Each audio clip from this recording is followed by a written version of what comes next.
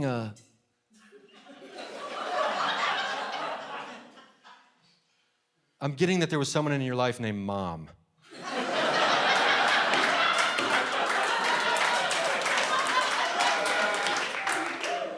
I love you.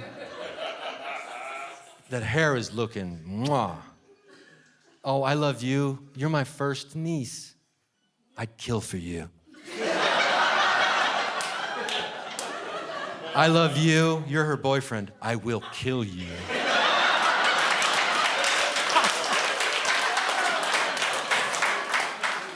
I love you. I love you. That's my brother. I love you, motherfucker. Even though we fought all the time as kids, for no reason. Well, we're too close in age, and our parents made us sleep in the same bed until we were 20. But other than that, there's no reason we should have been fighting. I love you, I love you, I love you, I love you, I love you, great hat. I love the camera person right there. I love you, I love you, I love you, I love you, I love you, great fucking hair. I love you, I love you, I love you, I love you, I love you, you, I love you, I love you, you, I love you, I love you, I love you. I love you so much back here. Oh my God. Oh, sorry about this. I mean, your view is a little blocked, but I love you for sitting there. I love you, I love you. I'm getting every single person in here. And if I didn't get you, I want you to raise your hand. I love you, I love you, I love you, I love you, I love you, I love you, I love you, I love you. I love you, I love you, I love you. I love you, you. I also love you. You're not gonna believe this, but I also love you. And I love you, and I love you, and I love you. And I feel like I'm forgetting somebody. Oh, I love you. That's the hardest one of all, isn't it? Loving ourselves. Oh, that's why we gotta love our water. Dr. Masaru Emoto, he did an experiment with water droplets, where they took droplets of water, and then they said, thought, and labeled loving things to a droplet of water. Then they'd freeze it. And they did the same thing with mean, hurtful, ugly things they'd say to other droplets of water. They'd freeze those. The results were astounding. The droplets that they loved, once frozen, were beautiful, crystalline patterns. The ones they hated or were mean to were disorganized, chaotic, quote unquote, ugly, right? That's why, think about it. Our bodies could be anywhere from 50 to 70% water, right? Not only can they hear us, they understand intent. I got friends who don't. That blows my mind. So think about the implications. Suspend your disbelief for just a moment. If water can understand what we're saying and what we're thinking, and our bodies are 50 to 70% water, holy shit, dude. That's why next time you take a sip, you just gotta be like, you are beautiful, and I love you so damn much, dude. I feel more beautiful already. It's beauty on the inside that really really counts. That's what I was always taught. So do yourself a favor and fill yourself up with some love and some beauty, right? If you're walking around like me on most days, you have thoughts in your head directed at yourself that you wouldn't say to your worst enemy. That's just really mean, hurtful stuff like, oh, you're never gonna be good enough. You're never gonna be smart enough. You're never gonna be funny enough. Oh, you're filming a special in a haunted school. Nobody's gonna fucking watch that. What the fuck is wrong with you? God, you're in your 40s and you're still kind of broke. Oh, you're just kind of a piece of shit. And now I've got like 70% of my body being like, oh, we're not good enough. Oh, we're kind of a piece of shit. Oh, why are we here? You know, you gotta change the game from the inside out, dude. You gotta go home tonight, and if you're lucky enough to have a bathtub, I still got that shower stall money. But like, if you got a bathtub, dude, I dream of a day where I got enough money to afford a bathtub. I can lay down when I cry in the shower. But in the meantime, I gotta stand there like a man and cry. Go home tonight, get in that bathtub, fill it all the way to the top with water, but don't jump in right away. Before you get into that bathtub of water, sit there and say everything to that tub of water you wish a lover, a mother, or a friend would have ever said to you throughout the entire course of your life. Just sit there and be like, oh my God, look at you. Whew, you are so gorgeous. You are beautiful. If I wasn't already naked, I'd take my clothes off.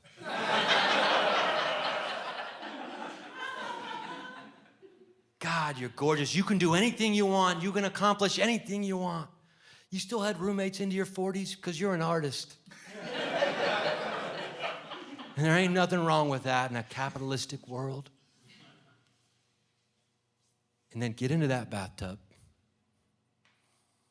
And then feel all of that self-love cover every centimeter of your body and love yourself like you've never loved yourself before. Just be like, oh, baby boy, I love you so damn much. You are beautiful. You are stardust, born from the same orgasm that comes the giraffe or the space station or every delicious tomato with salt on it. You can't eat a tomato without salt. I love you, and everything is gonna be okay because you are limitless life and limitless love.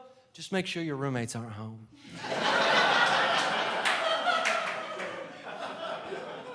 Because they're gonna be like, we need to take Ryan to the doctor again. He's in there loving himself too hard. You guys have been an absolute treat. Thank you for coming.